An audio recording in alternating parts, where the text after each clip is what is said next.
Halo, assalamualaikum warahmatullahi wabarakatuh teman-teman. Perkenalkan, nama saya Rizky. Di video kali ini saya akan mereview TV murah yang saya beli di marketplace yang mereknya Sakura.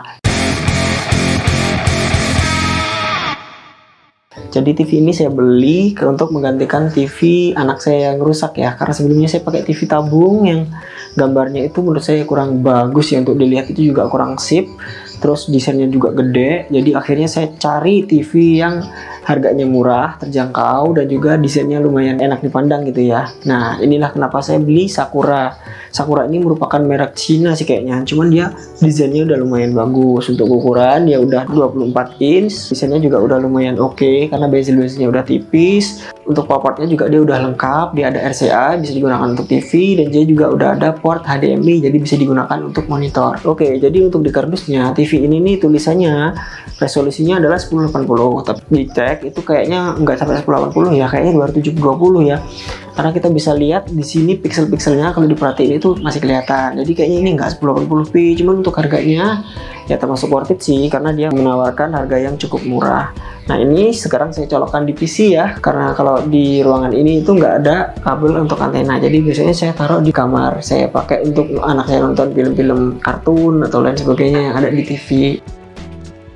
Oke, jadi saya udah pakai TV ini kurang lebih setahun ya, dan sampai sekarang itu lumayan awet. Nah, cuman di video kali ini saya akan memberikan beberapa pendapat pribadi saya ya tentang kelebihan dan kekurangan dari TV Sakura yang 24 in ini.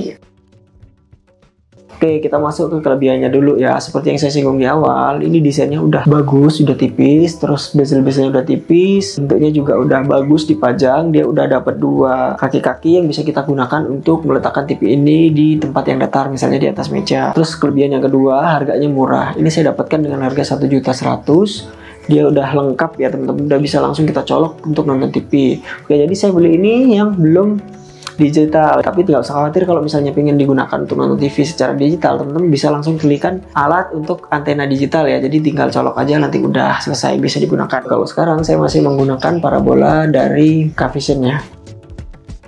Kita lihat di bagian belakang ya, ini saya cabut dulu mungkin HDMI nya karena kabelnya nggak nyampe.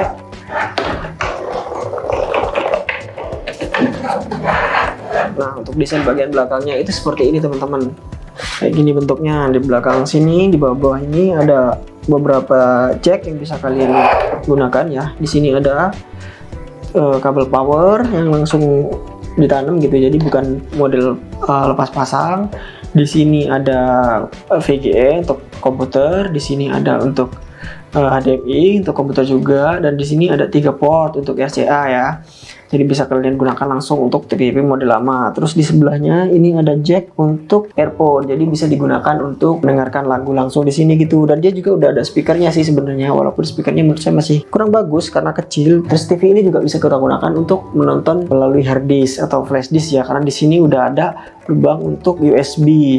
Terus yang sebelah terakhir, sebelah pojok sendiri itu di sini ada colokan untuk antena eksternal. Ini cocok banget kalau teman-teman ingin nonton TV digital ya. Kalian tinggal colokan aja penangkap sinyal digital ke TV ini, jadi dia langsung bisa digunakan untuk menonton TV.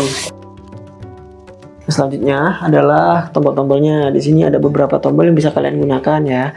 Yang paling atas itu adalah tombol untuk power, bawahnya adalah volume minus, yang bawahnya lagi volume plus. Yang selanjutnya adalah untuk channel ya, jadi untuk memindahkan channel naik dan turun. Kemudian di bagian bawahnya lagi ada menu yang bisa kita buka untuk membuka pengaturan. Kemudian yang di paling bawah ini adalah pengaturan untuk memilih mode antara AV, TV, HDMI dan lain sebagainya di paling bawah ya. Oke, jadi di sini dia udah ada mounting yang bisa kalian gunakan jika kalian ingin menggunakan mount atau arm ya. Yang seperti saya gunakan pada PC itu bisa, karena dia udah ada lubang untuk mountingnya gitu. Untuk desain ini lumayan bagus, dia udah lumayan tipis ya. Kalian bisa lihat tipisnya segini. Kita sekarang review apa aja sih kekurangan dari TV Sakura ini. Oke, langsung aja. Yang pertama, saya bilang resolusinya itu biasa aja, padahal di kardusnya itu ditulis 1080p, tapi setelah saksikan secara langsung gitu, ternyata resolusinya itu kayaknya baru 720. Karena apa? Saat kita perhatikan itu biasanya dia pixelatenya itu kelihatan banget, jadi masih kotak-kotaknya itu masih kelihatan. Beda kalau saya gunakan monitor itu dia lebih tajam ya. Dan TV saya yang sebelumnya saya lihat juga itu nggak separah ini, jadi ya sesuai harga sih. Cuman kalau untuk nonton TV kan biasanya kita nggak nonton dari deket, jadi masih dibilang aman gitu teman-teman. Kalau mau menonton di TV ini. Terus kekurangan yang kedua, ini bagian sensor untuk remote itu ada di bawah. Jadi kalau kita pindah, kadang-kadang dia tuh nggak kepencet, harus diarahkan di bawah sini. Nah gitu. Jadi kan sih biasanya receiver saya letakkan di bawah. Kadang-kadang harus deket banget untuk menghidupkan gitu.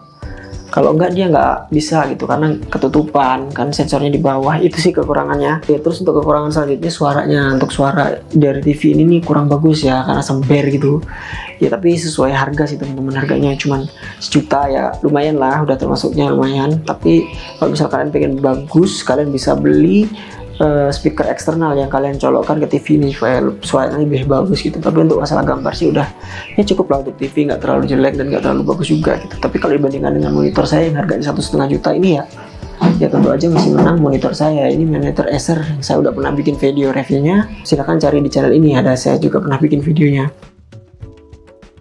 Nah selanjutnya mungkin teman-teman ada yang tanya nih, gimana, apakah ada kekurangan atau enggak. Selama ini saya gunakan alhamdulillah nggak ada kekurangan ya, TV-nya bagus-bagus aja. Terus juga untuk saya gunakan untuk main PS itu oke dan nggak masalah gitu, walaupun gambarnya nggak setajam dengan monitor, tapi bisa digunain lah, itu yang paling penting ya. Oke, jadi tadi teman-teman review tentang TV Sakura LED. Mudah-mudahan video ini bermanfaat. Kalau teman-teman suka dengan video ini, jangan lupa tinggalkan like, share, dan juga channelnya di subscribe. Terus kalau misalnya ada teman-teman yang ingin ditanyakan, silahkan langsung tambahkan di kolom komentar di bawah. Terima kasih telah menyaksikan. Kita ketemu lagi ya di video selanjutnya. Assalamualaikum warahmatullahi wabarakatuh.